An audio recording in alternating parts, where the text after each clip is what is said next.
What up, y'all? I'm about to review the stream from yesterday and give my poll plans. I didn't do this one last month just because the holidays happened and the weird timing of the schedule. And then when I got back, I was like, I'm not pulling anything anyway, so why make a video? But now I got stuff to talk about this month and give y'all my perspective. I haven't played the JP version during this time and give y'all some insight into stuff, letting you all know what I'm thinking. Maybe base your plans around it, but not necessarily because I am me and you are you. There was almost a Persona reference in there, head ass. Anyways, go ahead and like the video, subscribe. In the comments, let me know your plans for the month. Shouldn't take too long. I'm aiming for under 20 minutes this time because I don't like to talk for too long because brevity was conciseness, something like that. I don't know the word. Anyways, I'm rambling already. Let's not do that. Yeah, memberships, ranting hour, blah blah. Okay, so the stream happened. It was pretty cookie cutter. By the way, you can check out I was streaming with Mino and Nidre and we talked over it. Stop simping in the Twitch chat, y'all, for real. Stop simping. Oh, I also have a Twitter now. I guess the link is in the description for that too, but let's continue. Crystal Bearers chapter, because nobody played this game, but they decided to base a chapter around it. Look how many crystal. You got 2 Crystal Bearers BTs and 4 characters. So I know when the 5th one's gonna come out because it's about time. Tactics, never. This is already out though. I already gave my thoughts on Jegran and Kuja, and I've been splitting the videos up into 2 banners. I heard some people say they prefer it in one, and I think I heard more people say they prefer it in 2 videos, and 2 videos are cool with them. So if you have a strong opinion on that, please let me know because I'm leaning towards 2 videos right now. So yeah, this ended up being a chaos co-op. This co-op is thick. I hate long co-ops. Ugh, hate long co-ops with grindy co-ops, but get used to it when we get to C90. Yeah, I think Jegran's pretty ass. And for all the people, all the hipsters saying, oh yeah, like check them out C90, everyone's gonna be saving for Kane BT and Titus FR and Cam FR, so that's gonna fall on deaf ears, let's be real. And when he rolls around at that point, y'all aren't gonna be recommending Jegran anyways, so yeah, but skipping Kuja again just because because the C90 is coming eventually in JP. And it's either next month or the month after. And then I'm going to be enjoying C90 BT plus Kuja so much, it's going to feel like garbage in GL. So I don't want to ruin that experience with me like I did with Noel in GL. So I'm just going to skip him this time and enjoy him on my JP account. Jegran is super skip. I got his LD because I did the 2-week synergy dance in JP. And then I ended up getting his BT chasing Sazh. And then I think I used him on a Transcendence Crucible. But even then, it was just like, ugh. No thanks. And then his banner Rude, or 8 on Kuja's banner. These are a lot of rough banners, and I think most people can probably safely skip on Kuja. He's solid, but he's not anything like whoa, like Kuja's breaking the game. I've been seeing people on Discord say if he came around the same time as Barty, would have been a competitive option. But now his niche of hitting hard really isn't helping anybody out. C90's coming and everybody can hit hard. So Foresight has saved some resources once again. That's the fight brings Zach and you win, basically. It's a tanky fight. It's got a lot of defense, but you can brave game through it, or you gotta have a stacking debuff of 3 or more, 2 or more, 3 or more, active when the boss take turns, or you can just rush it down. This fight ain't that bad. Wait, again, it's not a Shiva, it's not a T6, so let's keep it moving. 3 minutes in, doing good. And then if you haven't farmed your divine boards or your ultimate boards, by the way, this is probably one of the best banners to do it for a while, because the next time we get to farm the boards would be like Gilgamesh and Kefka, and they do not farm as fast as Kuja can. So if you're new, you ain't got your boards done, this is the perfect time to go back and finish him with Kuja, because he'll beat fights in like seconds. So yeah, get those summon boards, not even just treasured, get them maxed, bro. Like, thank me later if you ain't used your premium pass. This is the one to do it. Then we get the Sazh mission dungeon. I think this is the last mission dungeon we get, like, ever, unless I forgot about one way down the line. Free multi is nice. Sazh, pick up the Black Guy Saga. I am black, guys. I don't. Black Girl's out of creative name. Pick up the Black Guy Saga. So Sazh LD, it lets him hit. So you know how Sephiroth has the thing. Well, people probably ain't noticed anyways, because it's just a bunch of brave hits. But if you do 1,000 brave damage, you get extra brave to you. So Sazh gives that as an aura, which is completely unique to him. On top of it, so he already has 50% crit brave damage up, so it ends up being a pseudo 80% brave damage up. As I always say, and I actually recorded my before you pull video already on Sazh. But the thing is, again, with brave damage, as much as I love Sazh, brave damage has diminishing returns. And once you hit the brave damage, and once you're capping on your HP damage, then HP damage ends up being the modifier. But it's good for units like Garland and Jekt, who might not, even though they might cap their brave hits, they might not reach their HP cap. So you want to get him up there. He's alright. He makes you hit hard. His damage is pretty sad though. So he's mainly ore botting. And then Palom is probably going to be on the banner if we follow JP. I'm just assuming we have JP on the banner. Jegran BT being on the banner is not an enticing pull. So I'm interested in Sazh. I'm going for him because I want to use him. I want to blue him. I like the character. Black Guy Saga back going. But I don't think I'd recommend most of the population to pull him.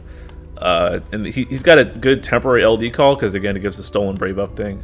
So, again, if you're hitting 1,000, so Sazh gets 30% stolen brave damage up. So if you're hitting 1,000, you'll get 300 more when you actually do the hit. It's good for BT phases, kind of depending on the character, but yeah, you could probably live with that. I got him in JP, and then I only used him like when he was synergy in this fight, and then the Fran fight. And I don't think I used him again, just because I was too scared to blue him because I didn't have foresight. But now I'm committed, so yeah, it is what it is. Let me get this chapter. Maybe I need to start reading the story again because it looks semi-interesting with this stuff. But Fran, y'all are down bad, but. Not saying I'm not. Free multi is very nice. I didn't talk about the Sazh fight, by the way. Whoops. It's the Gladio bosses, so you can't taunt them. Then it's literally the Gladio LC fight, and they do a giant brave gain. It's a crit damage +3, I think. I think that's literally yours. So you can no turn these guys pretty easy. Just cut them down at the thresholds so they can't gain brave. You can freeze them so they can't do a massive brave gain, and then you can pop them instantly. You don't have to delay them, but it's probably in your best interest. And they do get turns if you are bringing a tank again. You can't lock them, so Zach has some trouble here. I thought about being a degenerate here and and bringing Zach and just resetting RNG till someone's targeting him so he can do damage. Yeah, but that's all I'm thinking right there. Not a challenging fight by any means. Most people will probably no turn this and not see any mechanics. And JPA uses Zidane, Kuja, and Sazh, and Zidane deleted them, and then he's got the gravity and bug, so their brave wasn't ever a problem, and I just kind of steamrolled it. So yeah, I hit the wrong button there. All right, oh, okay, control shift right. There we go. So back to this fight. Fran's getting a rework in LD. Her rework makes her do more damage, and her LD lets her stacks go up to 10%, and her stacks get pretty loaded, so she's got like 30% brave damage up, and I think 20% HP damage up on the debuff, along with like 40% defense down, and a bunch of other good stuff. That's when she's in the party. Her damage ain't that impressive, even if you blew her. You can abuse that debuff as a friend. If you use it as a call, it only unfortunately goes down to 10% brave damage. 10% HP damage and 40% defense, but it's still a good call. So if you're lacking on HP damage calls, I think this definitely power creeps Gabron's call on everything, I think, except for duration, and I think Gabron's got her beat by 2 turns, but Fran is only 1 debuff slot with a lot more goodies on it, being the defense down and the 10% brave damage up. So yeah, good call overall. Fran herself is alright. I don't think I'd run her, honestly. Like I like Fran kinda. Not really, let's be honest. She didn't do much in the game, but and the costume's not doing it for me either. The costume's just kind of creepy looking. She's a solid unit for debuff memes if you want to do that, but you can get most of the debuff memes out of the call. So, but if you don't have any HP damage up calls, let's say this is it for you. I'm personally going for it because I found the call helpful just for saving for debuff slot immunity on the first part. That's good stuff. And not debuff slot immunity. What the hell? Debuff slot efficiency. That's what I'm saying. And then running it alongside my Titus Kane runs at JP works very nicely. So yeah, I'm planning on throwing tickets at her because we are getting a lot of tickets from this new co-op, which is nice. So letting them fly there. The fight. Now I gotta talk about the fight. So this one is also pretty easy to no turn. I think it goes up on range weakness and I think it's same as Jegran if you let them act with a stacked debuff active, but you can no turn them and just bring range damage. This one can be Eateroth pretty simply, just because you leave Kane up in the air, and then you get a range debuff. Oh, it has to be weakness damage with a range hit. So it's not range weakness, or is it range weakness? Is that the way it works? I don't know. But like Kurosame call and then hitting elemental. So it's an enchanted range damage. What I'm trying to say is either weapon type resistance or element resistance down, and then you hit weakness and you're good there. If you do let them get turns, there's something they do, like they have a nasty recast, I believe, and they can paralyze you and other stuff, but you can just debuff immune that with Lena, or get rid of it with Yuna. In JP, I no boss turned it. I did Tidus, and then who else did I bring alongside? I brought Tidus, I brought Orin, I think. Was it Orin? It might have been, or was it Orin's call?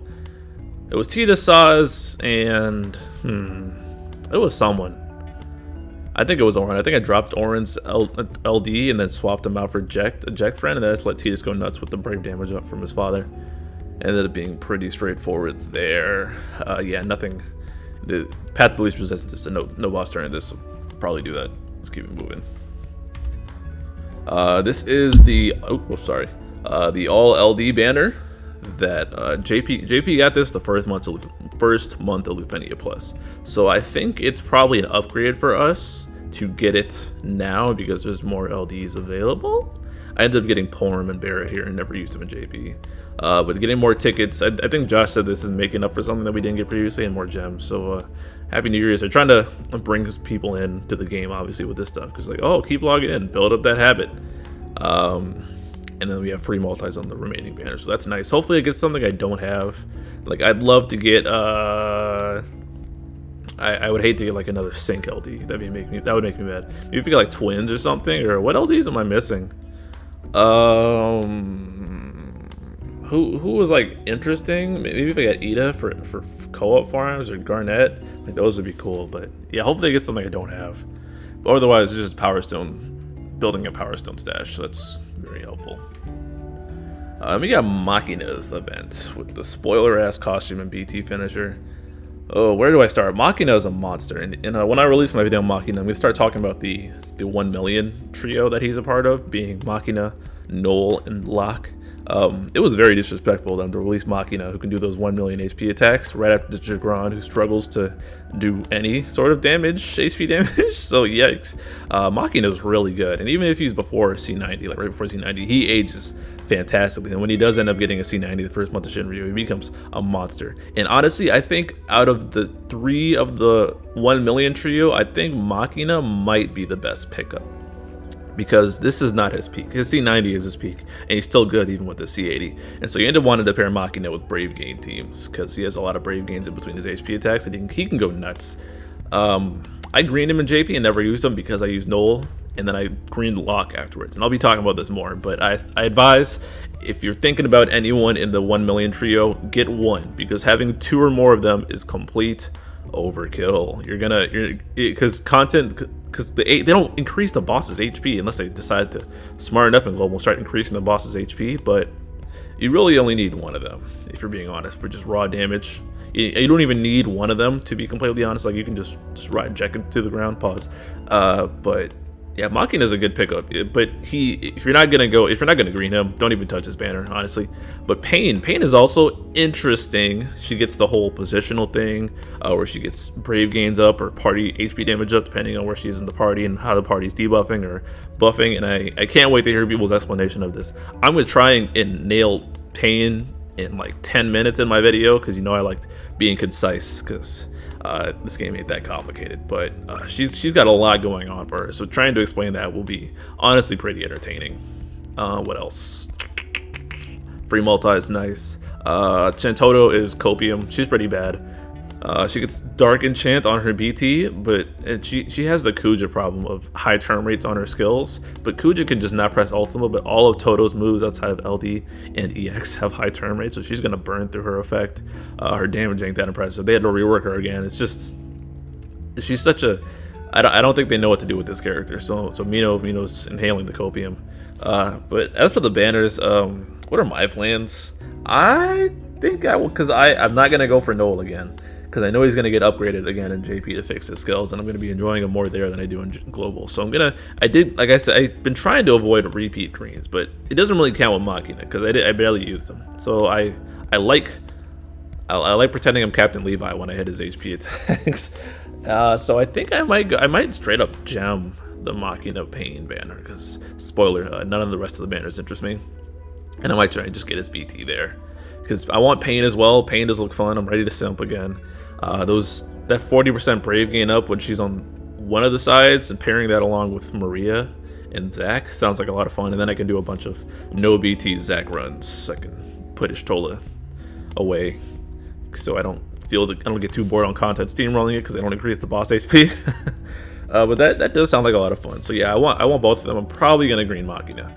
I think I got the resource. Let me open my game real quick. Yeah, wait, I mean, how many resources do I got? Because we got this new co-op. So we get 20. We get another ingot from the co-op. I just did the fight. That video will probably be up before this. Let's be honest. I got 3 books, and that's about to be 3 ingots. So yeah, oh no, I got 4 books. I got 2 BT plus in the tank, and then I want a green Fairy down the line. So yeah, I think I'll max out Machina again. Where was I going with that? Yeah, but Totto and then Waka's on the Totto banner. That banner is truly awful. But this Machina Paine banner is it. Like if you're looking for a really good banner, like this one is it for real, because Machina will get you far. Paine is useful. In JP I got Paine and I didn't use her much, honestly, because I couldn't read and I just didn't care to. And then Noel came out right afterwards and I focused on him. But I want to run Paine because I've been wanting to run her in like every era in GL, and then I just say never mind. But for real, I'm really bad about it now. So the actual fight, you need to extend your own buff. So you can do this with buff extender like Sazh, Hope, Call, Yuna, Aiko, Call, I guess. The path of least resistance, just steamroll with Machina. They buff themselves at points, and then Paine has Dispel on her LD. Oh yeah, that's among the other buffs she gets Dispel and Esna on her LD, and this fight's not too difficult either. Buff extend isn't there's a lot of units extend their own buffs on certain moves. Compendium has the list, so check the page out for the boss there. Machina's rework, again, it's a good rework. His skill 2 becomes instant break and his skill 1 becomes a free turn, and he can chain his base HP plus and his HP plus together for like free damage consecutively. But it's really not it unless you have his BT plus. So if you're gonna green Machina, then I'd go for him. But otherwise, throw these banners in the trash. All right, moving on. Retweet. They're trying to get more active on Twitter. Follow me on Twitter, by the way. _black_Nero. Then we got Snow's intersecting will. I gotta keep remembering to call it that. Snow's rework gives him better damage-ish. He gets a lot more consistent damage because his skill 1 he refunds a bunch in the middle, and his skill 2, that's not true. I think his skill 1's still a single HP attack. I don't know what they changed on a skill 1, to be honest. Oh well. Skill 2, yeah. So Snow has like pretty consistent damage. He's got a high floor but a low ceiling. He's another lock tank. So he's a lock tank that does damage, and his LD makes it so that he gets stronger party HP regen. I think he gets some more defense on it too, but the party regen is what stuck out to me, and he enchants himself with ice, I believe. So he's got more consistent damage, and he drops ice imperial, so he can always hit weakness and punch through anything. And the way he increases his damage is that he needs to get hit in the previous turn. He does a preemptive attack on every single one of his turns, and the preemptive attack doubles the amount of HP attacks, I believe, if he gets attacked before his turn. So say like Snow takes a turn and he has 1 stack of his buff, boring simple preemptive attack, and then Snow gets attacked before his next turn, the buff goes up to 2, and then Snow's next preemptive attack will also be stronger. So yeah, he's a strong lock tank. So if you're like tankless right now, I think Snow's a good grab, because I think he's the last tank for a minute. Because like Ursula, no, I guess Cater's a dodge tank. Does she really count? She doesn't heal the party though. Snow's got a lot of roll coverage, is what I'm trying to say. He's got consistent damage, party heals, and he's also got encouragement armor and a C slot, so you can turn him into a giant battery with the Paladin Cecil RF if you got those. But other than that, not really for me. I have enough tanks. I went back and got his LD, and Lion's on the banner too for the Lion Simps. I went back and got his LD and JP because I was like, oh wait, Cater Lost Chapter is coming up, or it's Queen Lost Chapter coming up. Cater's getting an LD, bro. So it makes sense to get what's it called, Snow for the Ice Orb. And then what happened was funny, because the Twins fight rolled over. It had 8 million HP per boss, 24 million total, and Twins do like 1 million a pop on their LD against 3 targets. So Twins friend did like 70% of that fight, and then the fight just died. We're like, wait, what? So I didn't need him, and then the orb was dodge anyway, so he didn't even need ice for it. So Snow ended up being benched permanently. All Snow ever did for me was auto battle, because his preemptive attack, because it always triggers, Snow will like 0 turn bosses because he preempts them. He'll like trash waves. He's like the safest auto farmer there is. And he also Kono Yaru like Jotaro. I've been watching Stone Ocean. Stone Ocean slaps. I love Stone Ocean. Watch JoJo, you cowards. But yeah, Machina's BT on it, Lion. So it's an alright banner. If you're a vet with a bunch of tanks, you're probably good. But Snow's got good, consistent damage. And he can pump out a lot, so you don't really ever need to maintain him. You don't need to worry about his damage. Like with Zac, you got to buff Zac's damage hardcore to get the best out of him. But Snow, he's kind of doing his thing regardless. And I think he's got better party auras, but I need to double check that. But yeah, Snow's a good pickup if you're tankless or you're interested in his playstyle. But I think he is the last tank for a while, because what is it? And then it's Gilgamesh, and then it's Yuri, Layla. How do I remember this? And then it's Sayador, and then Rem, and then Fang. So yeah, like he's the last lock tank for a while. So if you want to update that part of your roster, by all means. And then we have Ursula. Ursula is a unit that confuses me. She has a lot going for her. Like she's got speed down and defense down. She's got the brave floor thing for the party. I think that's unique to her. I don't think anyone else gives that, but she doesn't let the entire party be broken, just by instant breaks, I believe, because she has the brave floor thing that Jegran, Kryl, Emperor have, where the party doesn't go below a certain amount of brave. So it's ended up being pretty good for multiple HP attack people. I think she's got like party HP damage up. She's got instant breaks, and she's got a weird warp thing. Or I think it's like after a boss takes a turn, she jumps in front of the most recent party member. So she's got battery. She's got untaxable battery on her skill too, because I think she copies the party's. I think she copies her current brave to the party based on her own current brave, so it's not taxable. And then she has a Charlotta style HP attack. Like Charlotta skill 2, where it attacks based on the party's current held brave. She's got a lot of games going for her. Honestly, I don't know completely what she does. For all you Genshin simps out there, which include me, she's voiced by Ganyu. And I think she also, what's her name? Quiet Butterfly Girl from Demon Slayer. So voice actor simps arise. She's also Young's daughter. I think she's cool. Damn, I didn't talk about the snow fight again. I am garbage. The snow fight. I gotta write down notes for these because I'd just be freestyling it. The snow fight is deal ice damage or damage mitigation, which obviously Snow handles. Kurasame was on a paid banner around this time in JP, and he was Synergy. I think they had sets on a paid banner too. So maybe they'll pull some shenanigans right now during Global. I forgot about that completely until just now.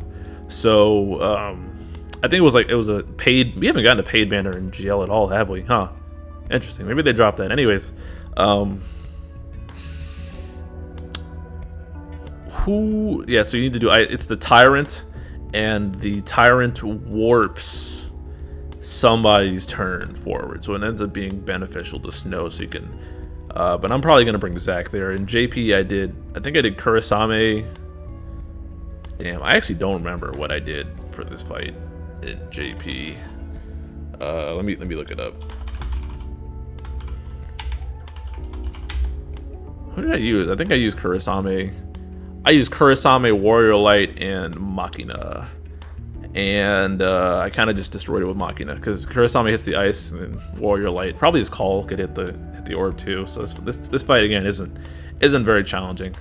You can no boss turn him and just keep hitting him with ice, or so you can enchant with Sazh or Onion Knight or something. So there's options here. But back to Ursula, she does a lot of stuff. I think she's got like instant break on her skill 1 and untaxable battery skill 2. And she does okay damage. She's got the warp again, so she's got a lot going on. Not for me personally. I was going back and forth on it, and unfortunately, the fact that she got a lost chapter and she got her FR is going to ruin the discourse again. Because as usual, people have the memory of Goldfish. They're gonna be like, I don't know, I'll wait for her FR, and then when her FR pulls up, y'all ain't pulling anyways, because some more broken stuff is around the corner. It's happened so much. Just be honest, you don't want to use the character. She does have she's one of the best FRs currently though, which is gonna ruin discussion definitely. But people got a lot of mileage out of her. But I don't know. I'm leaning toward. I'm becoming a guy obsessed with big damage at one time. I don't know. So not for me. especially considering how easy content gets. I don't think there's anything particular Ursula stands out in. Maybe until like the only thing that she stands out to me for is Divine Odin, where if you get messed up, if you get broken, but even then you could just get her while the event is still up because your lost chapter is right afterwards. So the fight itself is to, I think you got to be like at max brave after stuff, and Bart's BT plus, or maybe even base BT, solves this entirely. Like Bart's completely trivializes this fight. Yeah, it's like be a brave. The bosses kind of just tickle you. They don't do many attacks. They buff themselves at points, and I think they try and debuff you, but it ends up not being that threatening. Yeah, not very no. Especially if you have Bart's, this fight's free. If you got battery units, this fight's free. Not a difficult fight by any means, but yeah, not for me. I think that's it for the month. What am I at? 25 minutes. Jesus Christ. So thank you all for watching. Let me know if you have any questions. Let me know your plans in the comments. This was a bit of a mess. I need to, because usually I got an outline for when I do my videos, but usually I just do these off the cuff. So yeah, I don't know what else I got. So let me know what you guys think about the month. Pretty sleeper month, to be honest. And we don't get a live stream. We don't get a live stream for Receive 90, and that'll be when the fun starts. My takeaway, just to review my plans. Sazh, blue. Fran, for the call. Paine, blue. But ooh, do I have any blue mats? Huh? Maybe not. I got 4 books and 1 ingot, and that's after beating the fight. So I could definitely blue Sazh. Maybe I'd have to wait a little for Paine. Yeah, that's not important. But I want to max all of them, and then I'm probably gonna skip the entire next month. I'll probably review that though. We won't get slides. We'll just get an end game notice. I'll probably read off that. But yeah, that's what it is. Let me know what you guys think. I'll catch you on the flip side. Peace.